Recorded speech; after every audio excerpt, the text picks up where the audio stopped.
Hello friend, আজ আমি আমার নিজস্ব রেসিপি দিচ্ছি ছানার বড়া দিয়ে আলু দিয়ে ডালনা।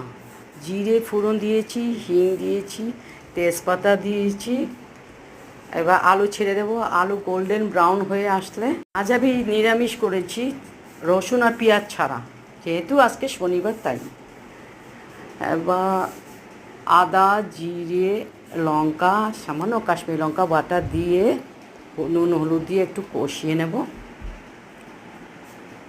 এবার জল দিয়ে দেব।